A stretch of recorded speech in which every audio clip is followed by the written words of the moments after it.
નમસ્તે, હું જયશ્રી ભાટિયા. સશક્ત કિશોરી અને સુપોષિત ગુજરાત કાર્યક્રમમાં મહિલા અને બાળ વિકાસ વિભાગ તરફથી આપનું હાર્દિક સ્વાગત કરું છું. કિશોરી અને તણાવ વિશે વાત કરવા માટે શ્રી મનીષ ગુપ્તા, જે બુદ્ધિવડ અમદાવાદમાં નિયામક શ્રી તરીકે કાર્યરત છે, તેમજ શ્રીમતી બેલા ગુપ્તા, જે બુદ્ધિવડ નિયામક શ્રી अहमदाबाद खाते कार्यरत છે. अभी मैं पहला क्वेश्चन सर से पूछना चाहती हूँ कि आजकल के किशोर में काफ़ी मानसिक तनाव में नज़र आ रहा है, तो उसके बारे में सर आप क्या कहना चाहोगे? पहली बात तो ये है कि जब हम तनाव के बारे में बात करते हैं, तनाव तो सब में है, छोटे क्या बड़े क्या सब में तनाव है, पर बच्चों में खास करके ये जो टीनेजर्स हैं, जो किशोर उम्र के, या जो आप बोलेंगे उम्र 13 से लेके 18 या 19 तक, उनमें ज़्यादा है. और उनमें ज़्यादा होने के कई कारण हैं. एक कारण तो ये है कि आप समझे कि सबसे पहले उनमें कोई लक्ष्य नहीं होता है, एक डेफिनेट लक्ष्य नहीं होता है, जिसके कारण वो भटके हुए रहते हैं, कंफ्यूज रहते हैं. उन्हें ये नहीं पता चलता है कि मुझे क्या करना है, आगे कैसे बढ़ना है. सबसे पहले जब ये गोल ही क्लियर नहीं होता उनके पास, हम क्या करें क्या नहीं करें, आगे कैसे बढ़ें, पूरे कंफ्यूज स्टेट में रहते हैं. ये सबसे बड़ा कारण बन जाता है उनका तनाव का. इसके अलावा और भी है कि फिर एक्सपेक्टेशंस रहते हैं, चारों ओर से एक्सपेक्टेशन रहते हैं, कभी स्कूल से एक्सपेक्टेशन, कभी घर से एक्सपेक्टेशन, कभी पीयर प्रेशर रहते हैं. काफ़ी चीज़ों के कारण उनमें तनाव होता है. अगर आप ये WHO वर्ल्ड हेल्थ ऑर्गेनाइजेशन का आप डेफिनेशन देखेंगे तनाव के बारे में या स्ट्रेस के बारे में, वो क्लियरली उसे 2 भाग में बताता है. पहला भाग ये कहता है कि it is a mental stress, मतलब मानसिक तनाव, या फिर उसे ये भी कहता है कि वो नेचुरल ह्यूमन रिस्पॉन्स, मतलब प्राकृतिक मानवीय प्रतिक्रिया. तो आप ये देखेंगे कि आपको ये चुनना है या फिर ये चुनना है.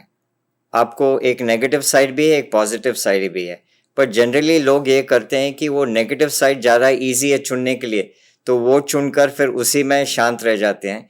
पर ये नहीं देखते हैं कि ये एक नेचुरल ह्यूमन रिस्पॉन्स है, जो आप चैलेंजेस के साथ लड़ने के लिए आप यूज़ कर सकते हैं.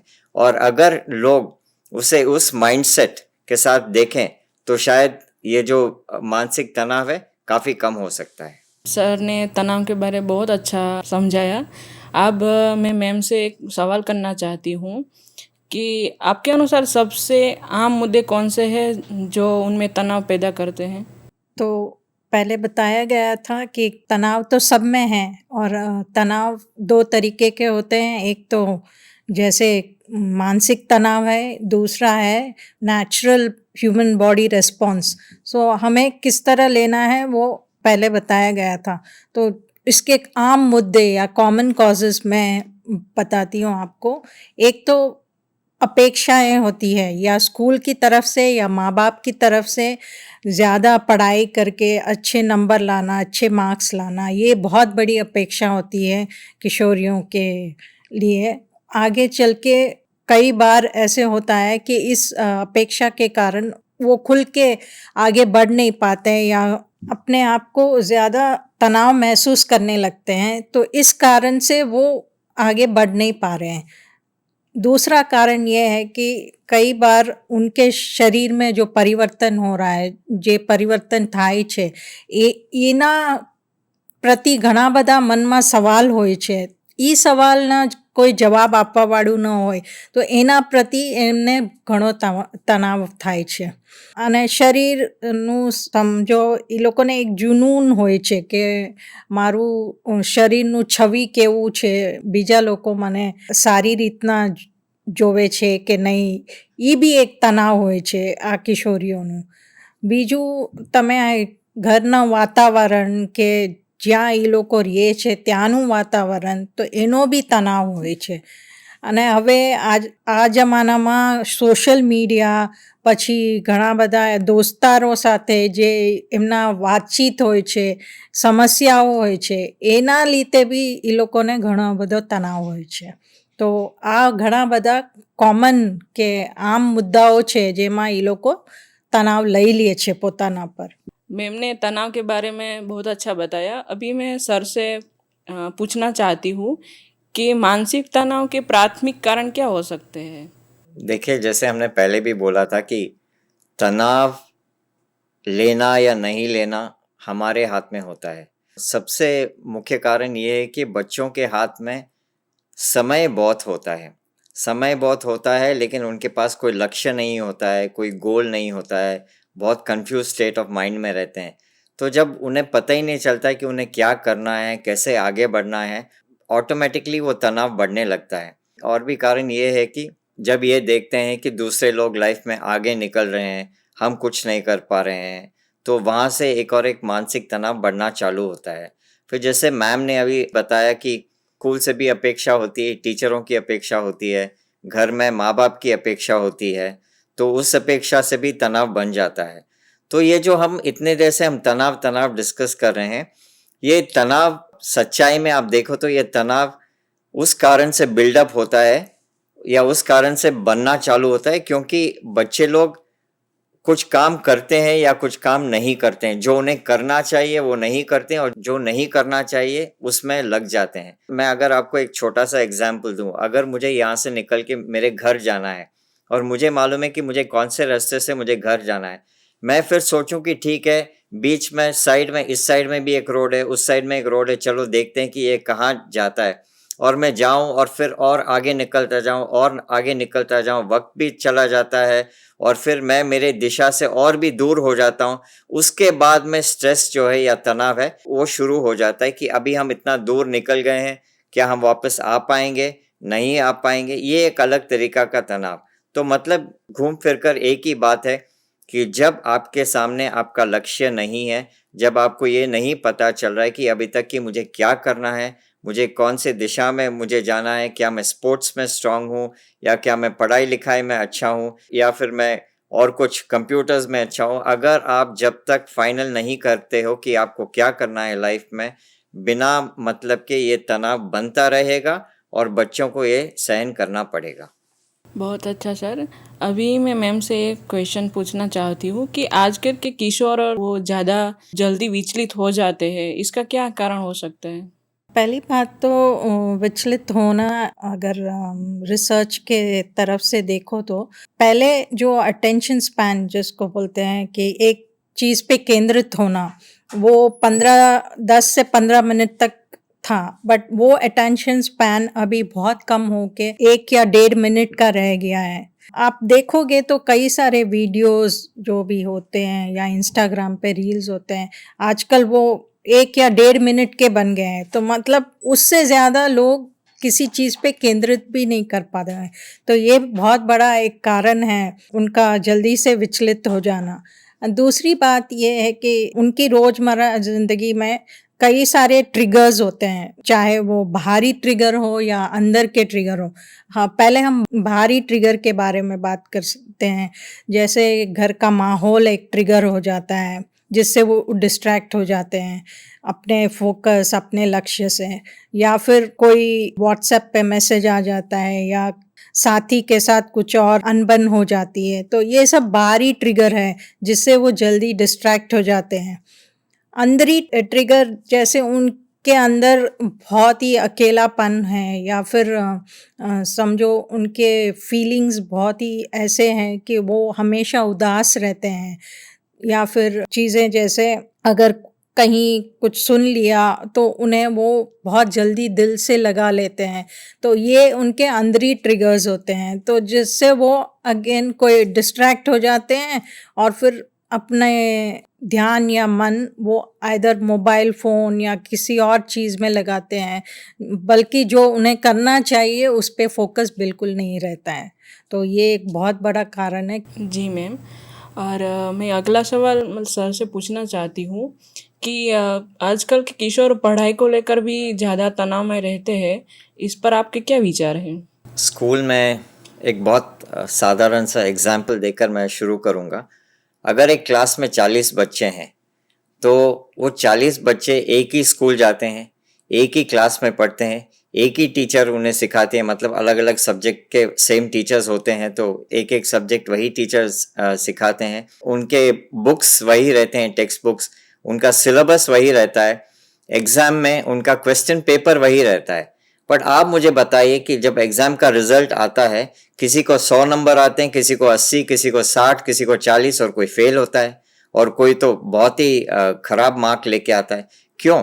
जब सब सेम था, स्कूल सेम था, टीचर्स सेम थे, पढ़ाई लिखाई सेम है, सब सेम है, तो फिर फर्क कहाँ पर आता है? ये सबसे आसान तरीका है समझना कि स्ट्रेस कहाँ पर हो रहा है। और दूसरी बात यह है कि जब हम पढ़ाई की बात बोलते हैं, और अभी मैंने आपको एग्जाम्पल दिया कि स्ट्रेस कैसे कि क्लास में सब कुछ सेम होकर भी बच्चे लोग अलग अलग मार्क्स इसलिए लेके आते हैं क्योंकि जो बच्चे का फोकस पढ़ाई में होता है वो बच्चा स्कूल में परफॉर्म कर पाता है। जो बच्चे का फोकस स्कूल में नहीं रहता है या पढ़ाई में नहीं रहता है वो फोकस नहीं कर पाता है। अभी बच्चा स्कूल में फोकस क्यों नहीं कर पाता है, अभी हम उस बात पर जाएंगे।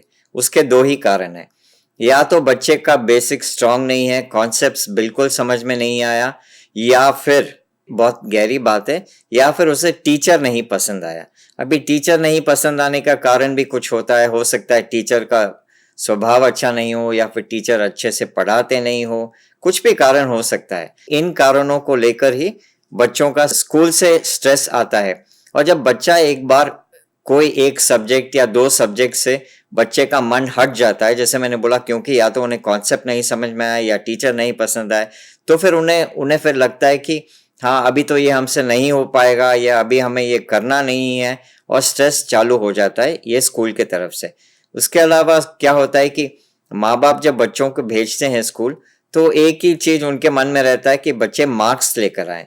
तो पूरा जो फोकस रहता है मार्क्स पर लगा रहता है कि मेरा बच्चा इतना मार्क लेके आया, उसका बच्चा इतना लेके आया। फिर कंपैरिजन चालू हो जाता है कि वो देखो वो तो फर्स्ट रैंक आ रहे हो और तुम इतने कम नंबर लेके आ रहे हो। तो इसके अलावा भी तनाव बढ़ता है। तो ये काफी कारण हो जिससे बच्चे लोग तनाव में आ जाते हैं स्कूल को लेकर। बट बात सिर्फ यही है कि अगर दोनों तरफ से थोड़ा सपोर्ट मिल जाए तो ये तनाव भी आराम से ये तनाव कम हो सकता है और हटाया भी जा सकता है। जी सर।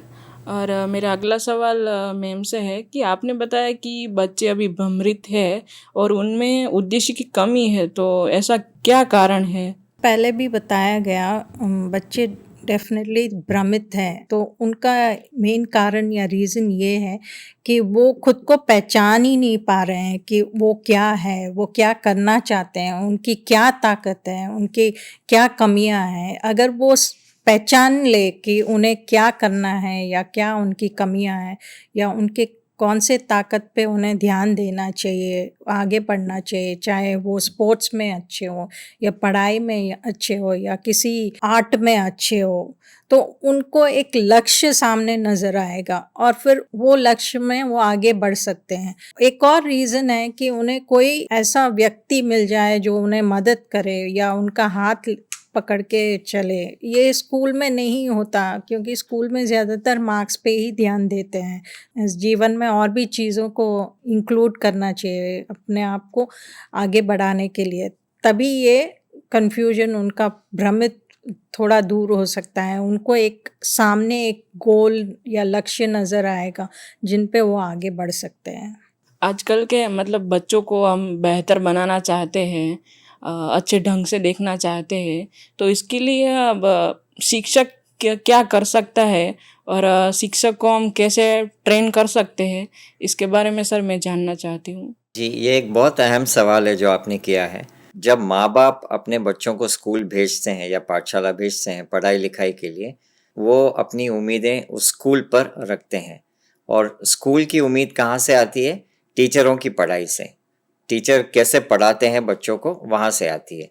अब सबसे ज़रूरी बात है कि जब क्लास में 20 बच्चे होंगे, 30-40 बच्चे होंगे, ज़रूरी नहीं है कि ये हर शिक्षक में ये क्षमता होगी कि वो हर बच्चों को अच्छे से समझ सके, बच्चों की ज़रूरतों को समझ सके, और फिर एक स्किल जैसे हम बोलते हैं लिसनिंग स्किल, सुनने का जो स्किल है, उस स्किल को वो डेवलप करें और फिर पढ़ाएं, शांतिपूर्वक रहे। बट ऐसा नहीं होता है। बहुत बार अध्यापिकाओं में खुद इमोशनल मैनेजमेंट की कमी बहुत रहती है। हमने अभी तक करीब 100 स्कूलों के साथ हम काम कर चुके हैं, 100 स्कूल एंड कॉलेजेस के साथ हम काम कर चुके हैं। जब हम ये भावात्मक बुद्धि यानी कि इमोशनल इंटेलिजेंस पे जब हम कार्यशालाएं करते हैं, मतलब वर्कशॉप्स करते हैं, हमें साफ नजर आता है कि टीचर्स में इमोशनल इंटेलिजेंस मतलब भावनात्मक बुद्धि की कमी बहुत होती है। बहुत सारे टीचर्स हैं, आप देखेंगे कि हमारे कार्यशाला के मैं आपको स्टैटिस्टिक्स देता हूँ, जब एक सवाल पूछा जाता है टीचर्स को कि कौन सा ऐसा एक इमोशन है जिस पर आपको काम करना है, कम से कम 85 to 90% टीचर्स का हाथ ऊपर जाता है और ये कहते हैं कि हमें हमारे गुस्से पर काबू करना है। मतलब अगर टीचर्स को ये खुद लगता है कि उन्हें गुस्से पर काबू करना है और कहीं ना कहीं तो उनका गुस्सा निकलता ही है, और जब आदमी गुस्से में रहता है तो अपने स्थिर दिमाग से काम नहीं कर पाता है और वो अपनी टीचिंग को भी इफेक्ट होता है। इसके अलावा इमोशनल मैनेजमेंट इसलिए और ज़रूरी है, आप समझे कि अगर कोई टीचर घर से जब आता है और घर में कुछ अनबन हो गया है या कुछ लड़ाई झगड़ा हो गया है घर में, तो वो उसी स्ट्रेस या उसी तनाव को लेकर स्कूल आते हैं और फिर उसी तनाव के साथ जब वो बच्चे को पढ़ाते हैं तो वो कैसे पढ़ा पाएंगे? वो सही तरीके से आपको लगता है पढ़ा पाएंगे? वो नहीं होगा। ये एक और एक कारण है। इसके अलावा टीचर्स को बच्चों को समझना बहुत जरूरी है, क्योंकि अगर एक क्लास में 30 या 40 बच्चे हैं, डेफिनेटली ये होगा कि 30 के 30 बच्चों के अपने इमोशनल रेस्पॉन्सेस, उनके इमोट करने के तरीके अलग होंगे, उनके अपने खुद के भावनाओं के साथ डील करने का तरीका अलग होगा, और ये टीचर्स जब तक खुद इमोशनली वेल बैलेंस नहीं है, ये बात वो कभी नहीं समझ पाएंगे।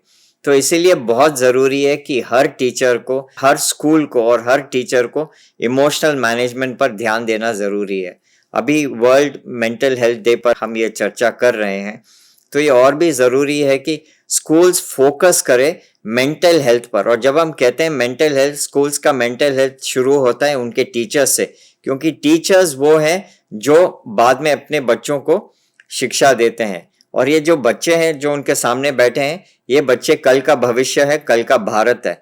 तो बहुत ज़रूरी है कि इन्हें सही तरीके से हैंडल किया जाए। इन्हें सही तरीके से हैंडल करने के लिए टीचर्स का इमोशनली मैनेज्ड होना, अच्छी तरीके से मैनेज होना एक बहुत ज़रूरी बात है। सर, बच्चों को पढ़ाई में तनाव क्यों रहता है? धन्यवाद ये सवाल करने के लिए। बच्चे जब स्कूल जाते हैं, जैसे मैंने पहले भी कहा और मैम ने भी बोला कि फोकस ज़्यादा रहता है मार्क्स पर। सबको मार्क्स चाहिए, माता पिता को मार्क्स चाहिए, स्कूल वालों को मार्क्स चाहिए, पूरा फोकस होता है एकेडमिक्स पे, यानी कि पढ़ाई लिखाई। इसके कारण बच्चे लोग का पूरा फोकस होता है मार्क्स पर। ये जो फोकस रहता है मार्क्स पर, उसके कारण तनाव इसलिए आता है क्योंकि बच्चे कितना भी कोशिश करें, समझ लीजिए कि बच्चा अभी क्लास में है और उसे कुछ आ नहीं रहा है, मार्क्स नहीं आ रहे हैं, कुछ समझ में नहीं आ रहा है, मार्क्स नहीं आ रहे, तो ठीक है, समझ की बात है। लेकिन अगर बच्चा का जो बेसिक्स भी स्ट्रांग है, कॉन्सेप्ट्स भी स्ट्रांग है, फिर भी अगर बच्चे के रिजल्ट्स अच्छे नहीं आ रहे एग्जाम में, उसका कारण यही कि क्योंकि बच्चे का फोकस पूरे मार्क्स पे है। पर बच्चे को फोकस करना चाहिए मार्क्स पे नहीं, फोकस करना चाहिए प्रोसेस पे, जो हम कहते हैं प्रक्रिया। तो उस पे अगर फोकस करेंगे, अभी वो क्या होता है, फोकस प्रोसेस पे करना है कि मुझे पढ़ाई कैसे करनी है। अगर मैं पूरा कॉन्सेप्ट समझ कर भी अगर हम नहीं पढ़ पा रहे हैं, अगर मतलब मार्क्स अच्छे नहीं आ रहे, तो कहीं ना कहीं हमारी पढ़ाई में, पढ़ाई करने के का जो तरीका है वो सही नहीं है। तो हम यही चाहते हैं कि अगर बच्चे लोग मार्क्स के बदले प्रोसेस पर फोकस करेंगे कि उन्हें कैसे पढ़ना है, कैसे लिखना है, क्या करना है, वो क्या सही कर रहे हैं, क्या नहीं सही कर रहे हैं, अगर वो इस पर ध्यान देंगे, उनके जो मार्क्स हैं अपने आप बढ़ जाएंगे, अपने आप मार्क्स, सही मार्क्स आएंगे, जो उनकी खुद की अपेक्षा है, परिवार की अपेक्षा है, उस हिसाब से उन्हें मार्क्स आ जाएंगे, और फिर ये जो मानसिक तनाव है पढ़ाई को लेकर, ये डेफिनेटली कम हो जाएगा।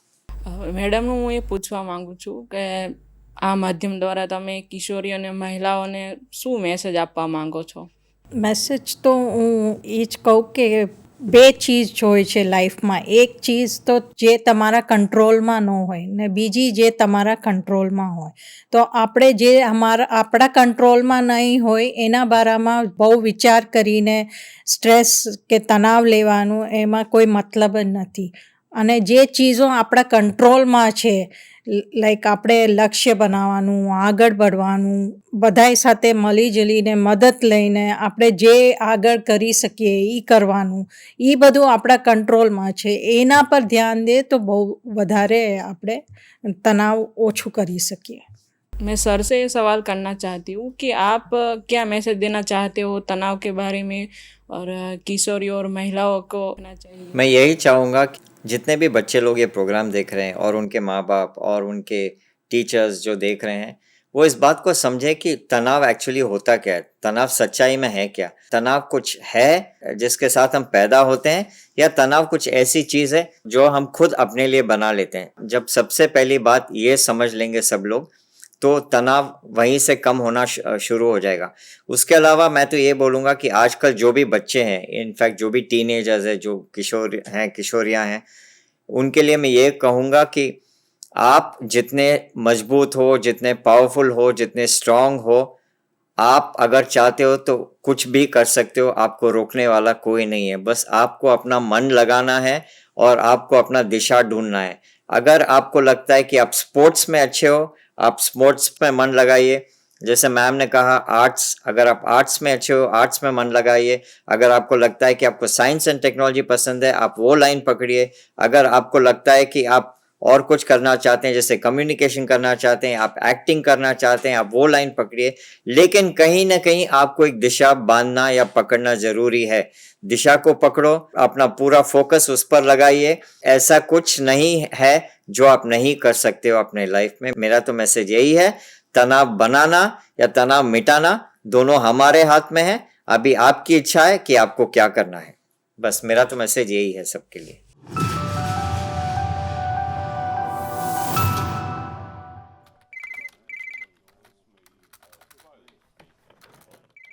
નિશા, એક આ ફાઇલ જોઈએ આપને. કરું છું થોડી વાર પછી.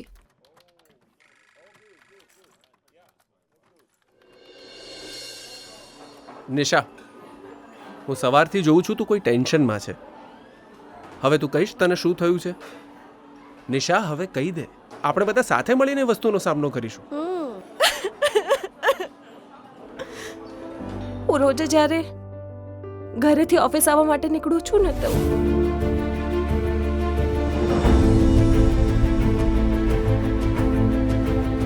આજે તો એ લોકો ઓફિસના દરવાજા સુધી આવી ગયા હતા. આ તો ના ચાલે યાર. નિશાનો જે પ્રશ્ન છે એ કોઈ પણ છોકરીનો પ્રશ્ન હોઈ શકે છે અને આ પ્રશ્નનો ઉકેલ હવે લાવવો જ પડશે. આવો કંઈ પણ તમારી આસપાસ બને ત્યારે એ દુર્વ્યવહાર સામે રક્ષણાત્મક બનો. સરકારશ્રીની 181ની મહિલા અભયમ હેલ્પલાઇનનો સંપર્ક કરો. દીકરીઓ પોતાની અસલામતીને લગતી કોઈ પણ સમસ્યાઓ વગર શરમ સંકોચે જણાવી શકે તેવું વાતાવરણ ઊભું કરો. દીકરીઓ સુરક્ષિત તો દેશ સુરક્ષિત. બેટી બચાવો બેટી પઢાઓ અભિયાન અંતર્ગત મહિલા અને બાળ વિકાસ વિભાગ ગુજરાત સરકાર દ્વારા જનહિતમાં પ્રસ્તુત. મહિલા અને બાળ વિકાસ વિભાગ તરફથી ગુપ્તા સર અને મેડમનો ખૂબ ખૂબ આભાર. ધન્યવાદ.